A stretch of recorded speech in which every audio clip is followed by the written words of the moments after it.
જૂનાગઢના ભેસાણ તાલુકા પંચાયત ખાતે ગૌચરની જમીન મુદ્દે માલધારી સેનાના માલઢોર લઈ પહોંચ્યા હતા અને કર્યું હતું ઉપવાસ આંદોલન। જૂનાગઢના ભેસાણની તાલુકા પંચાયત ખાતે ગૌચરની જમીન મુદ્દે માલધારી સેનાએ માલઢોર લઈને પહોંચ્યા હતા અને ઉપવાસ આંદોલન તાલુકા માલધારી સેનાએ બે વખત ગૌચરની જમીન મુદ્દે આવેદનપત્ર આપી છતાં તંત્ર દ્વારા કોઈ કાર્યવાહી કરવામાં નહીં આવતા આખરે માલઢોર લઈને તાલુકા પંચાયત પહોંચ્યા હતા। ત્યારે તાલુકા વિકાસ અધિકારીએ પોલીસ બોલાવી પણ માલધારી શાંતિપૂર્ણ ઉપવાસ આંદોલન કર્યું હતું। બાદમાં તાલુકા વિકાસ અધિકારી અને માલધારી સેનાની બેઠક થઈ હતી। તાલુકા વિકાસ અધિકારીએ માલધારી સેનાના આગેવાનોને સમજાવ્યું હતું કે આ ગામોમાં ગૌચરના પ્રશ્નો છે તેને 7 દિવસમાં લેખિત જવાબ આપવામાં જણાવ્યું હતું। જો કોઈ જવાબ નહીં મળે તો સરપંચો વિરુદ્ધ કાર્યવાહી કરીશું, માટે અમને 15 દિવસનો ટાઈમ આપો તેવું તાલુકા વિકાસ અધિકારી દ્વારા આશ્વાસન અપાયું હતું। માલધારી સમાજે વાત માનીને ઉપવાસ આંદોલન સમેટ્યું હતું અને રાજ્ય સરકાર પણ ગુજરાતભરમાં સર્વે કરી ગૌચરની જમીન ખાલી કરવા તમામ જિલ્લાને સૂચના આપી દીધી હતી। આ મુદ્દે મીડિયા અને તાલુકા વિકાસને પૂછતા તેમણે પણ કહેવાનો ઇનકાર કર્યો હતો। ભેસાણ તાલુકાના મોટા ભાગના ગામોમાં માથાભારે શખ્સો દ્વારા દબાણ કરાયું। આ મુદ્દે તંત્ર કડકમાં કડક કાર્યવાહી કરે તો ઘણી જમીનો ખાલી થાય તેમ છે। જે કેસની ગુજરાતી સાથે પંકજ વેગડા, ભેસાણ।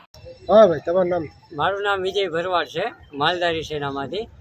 અહીંયા આજ રોજ અમે ઉપવાસ આંદોલનમાં બેઠા હતા માલઢોરને સાથે રાખીને। એમાં છોડવડી ગામ, નવા વાઘણિયા ગામ, રાણપુર ગામ અને માંડવા ગામની ગૌચરની જમીનમાં દબાણ બાબતમાં અમે 1 મહિના પહેલાં અહીંયા ઉપવાસમાં બેઠા હતા અને આવેદન આપેલું હતું કે ભાઈ આની તમે દબાણ દૂર કરાવો। એ બાબતમાં અમે ઉપવાસમાં બેઠા હતા અને એ બાબતમાં આજ સાહેબે અમને એવી બાંહેધરી આપી છે કે 15 દિવસની અંદર અમે કાર્યવાહી સરપંચને લખેલું છે કે આની ઉપર કાર્યવાહી કરો, જો નહીં કરવામાં આવે તો સરપંચ ઉપર એક્શન લેવામાં આવશે એવી અમને બાંહેધરી આજ ટીડીઓ સાહેબ દ્વારા દેવામાં આવી છે। અને જો આની ઉપર કાર્યવાહી નહીં થાય તો આવતા